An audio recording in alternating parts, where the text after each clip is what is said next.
Nah, bahkan nanti besok kita mau panggil PU dan Bapeda. Oke. Supaya nanti pembangunan irigasinya, pembangunan apa tuh namanya, GUT, agar sesuai dengan kebutuhan, jangan sampai dibangun tapi tidak sesuai kebutuhan. Punya banyak, cuman tidak bisa terdistribusi dengan baik. Gitu. Oke, ini soal pendistribusian sehingga para petani yang harusnya mudah begitu mendapatkan pupuk bersubsidi dari pemerintah, tapi karena ya banyak itu yang kayak untungnya gede, petani bisa beli. Ya, kan? Hidup para petani. Hidup petani. Oke, hidup petani, jangan pada ngojek ya. apa-apa ya. Ya minimal. Maksudnya begini, mungkin mereka beralih profesi sementara. Karena kan jadi sementahun udah. Jadi sementahun ya.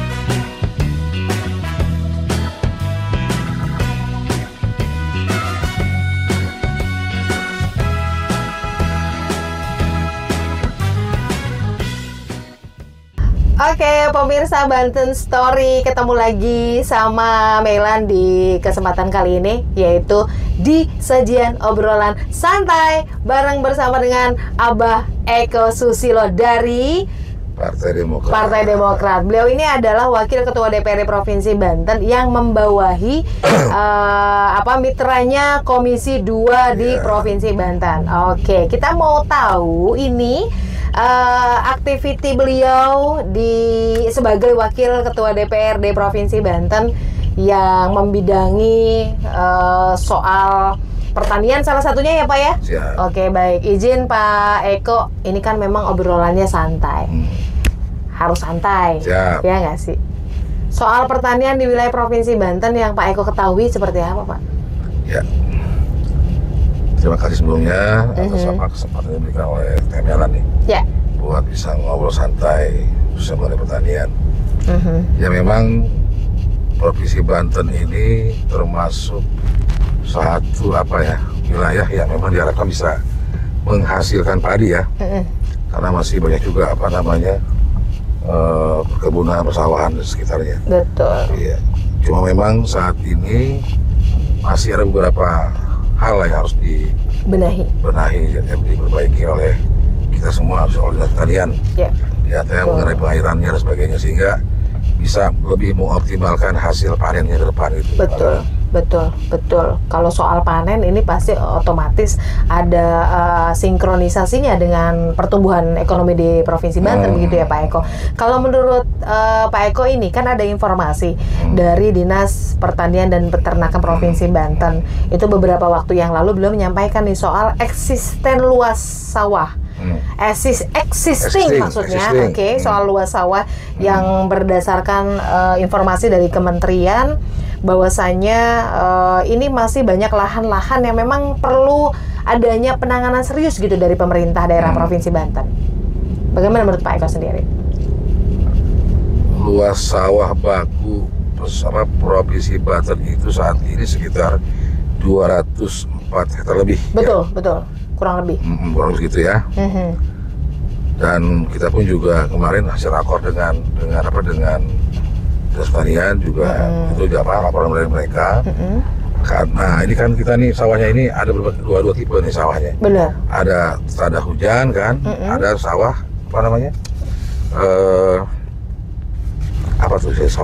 sawah tada hujan, ada sawah yang dia agak tandus ya, irigasi. Oke. Nah, sebagian besar ini tada hujan, sehingga seringkali para petani mengeluhkan persoalan pengairannya itu.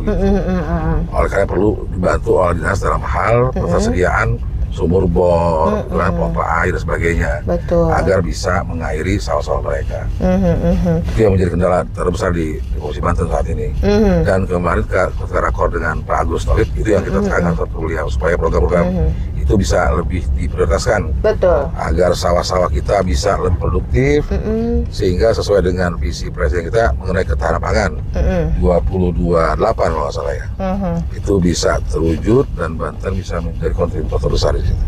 Amin. Oke, Amin. Pak, kalau dari Komisi 2 DPR di Provinsi Banten sendiri, ini kan memang kebetulan Bapak sebagai wakil koordinator mungkin lebih tepatnya begitu ya. Koordinator. Apakah kemudian telah menerima gitu, ada usulan kah begitu dari Dinas Pertanian Provinsi Banten tentang bagaimana revisi peraturan daerah yang nomor 5 tahun 2014 itu loh, Pak? Oh iya. Oke. Siap. Terima kasih. Sejauh ini yang kita tahu memang belum ada, kalau draft belum ada. Oke. Belum ada. Tapi kita akan coba dorong agar segera direvisi. Karena memang itu penting. Ada yang berbunyi itu di ayat 2 pasal 5 itu bahwa perlu dievaluasi 5 tahun, evaluasi 5 tahun. Sekarang udah lebih 5 tahun kan? Betul. Dan perlu evaluasi. Sementara kalau misalkan tanpa ada pengawasan lahan yang itu yang produktif juga berbahaya ke depan. Betul. Nantinya ketika dibangun industri, perumahan, tidak memperhatikan kondisi existing sawah yang sudah ada gitu. Penting, ini harus kita dorong. Oke. Kalau perlu buat pergubnya agar bisa lebih terkontrol secara pengawasan. Kalau misalkan ada informasi bahwa ini Provinsi Banten masih butuh loh konsumsi beras per bulannya itu lumayan tinggi begitu. Sementara produksi di bulan Januari 2024 lalu itu capaiannya sampai 73 ton lebih begitu. Kalau menurut Bapak sendiri persoalan apa sih yang ada di Provinsi Banten sehingga Banten ini terus-menerus kekurangan begitu? Ya, tadi di awal kita ngobrol tadi itu mengenai bahwa sulitnya sawah mengenai pengairannya. Karena sebagian besar itu sawah tak ada hujan. Irigasi, ada pun yang irigasi pun sama. Terkendala juga karena cuaca yang El Nino kan panas cukup lama. Berpengaruh ya? Berpengaruh El Nino itu. Nah, bahkan nanti besok kita mau panggil PU dan Bapeda. Oke. Supaya nanti pembangunan irigasinya, pembangunan GUT agar sesuai dengan kebutuhan, jangan sampai dibangun tapi tidak sesuai kebutuhan. Itu diantaranya solusi yang coba kami tawarkan agar ke depan itu pembangunan yang sifatnya untuk pertanian itu harus selaras dengan pertanian.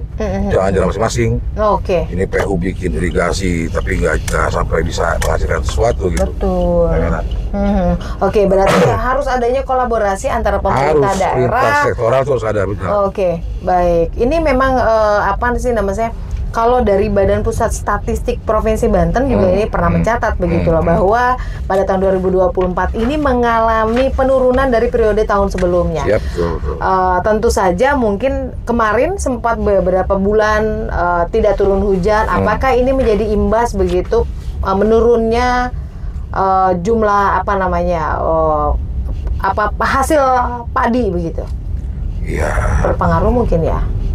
Yang pasti bencana itu memang sangat pengaruh karena kan sawah itu memang harus airnya kan. Benar. Kalau kering itu terjadi sawahnya itu. Benar terjadi pokoknya. Makanya supaya jangan sampai bergantung pada alam, sistem irigasi kita harus dibenahi dengan baik. Di mana waduknya, di mana embungnya, di mana irigasi, jadi biar bisa tertata rapi lah. Sehingga persoalan sawah kering ini nggak lagi menjadi momok buat para petani. Dan mudah-mudahan ke depan sawah kita bisa lebih baik. Nggak turun itu. Oke, ini sedikit karena memang ini baru berjalan 2 bulan begitu ya Pak. Periode 2024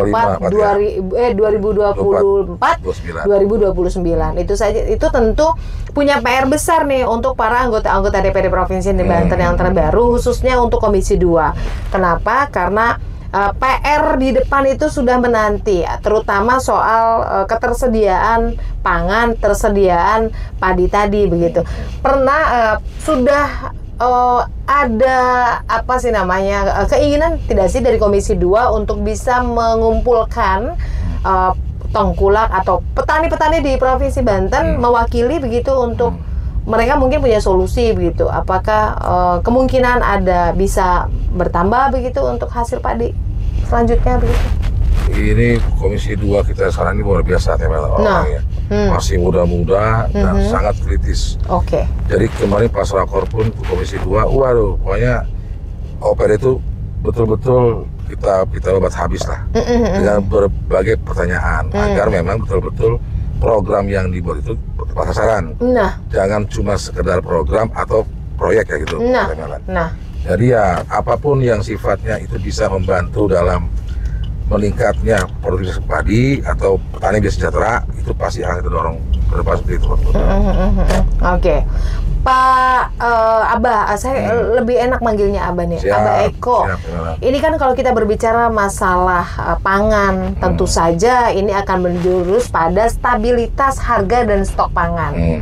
Nah, soal harga, beberapa waktu bulan belakangan itu masyarakat merasa bahwa harga beras ini luar biasa tinggi, yang pada akhirnya banyak yang mereka berkeluh kesah begitu loh. Apalagi di dalam reses tentu saja banyak itu yang mereka mengeluhkan harga beras kok semakin tinggi begitu.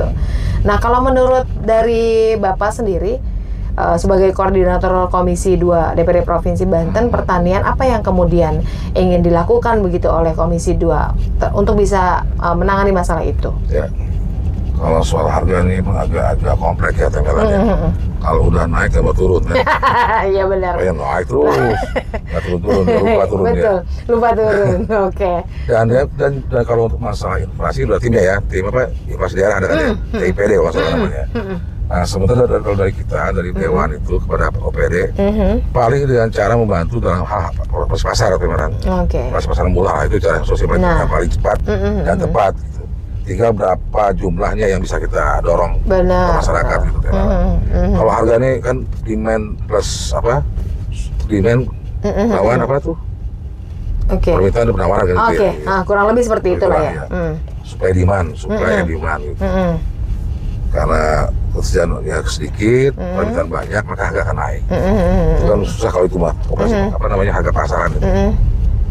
Oke, Pak, ini dalam kondisi cuaca yang curah hujan tidak menentu, panas, hujan begitu, yang tentu saja ini ada sisi positif dan negatifnya untuk mereka para petani.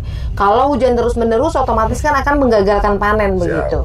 Nah, apa yang kemudian ingin disampaikan begitu oleh Bapak sendiri? Bagaimana kemudian untuk bisa meningkatkan produksi pertanian yang salah satunya agar akses petani untuk mendapat menjaga agar cuaca ini masih bisa membuat petani tidak resah begitu. Ya, kalau misalkan sistem irigasinya masih belum dibenahi, kan kayaknya agak susah ya. Kita bisa ideal. Betul. Jadi kalau musim panas kepanasan, musim hujan kebingungan, itu memang beda ketemenan. Ini tetap itu di sistem irigasinya. Harus diberi dulu oleh kita.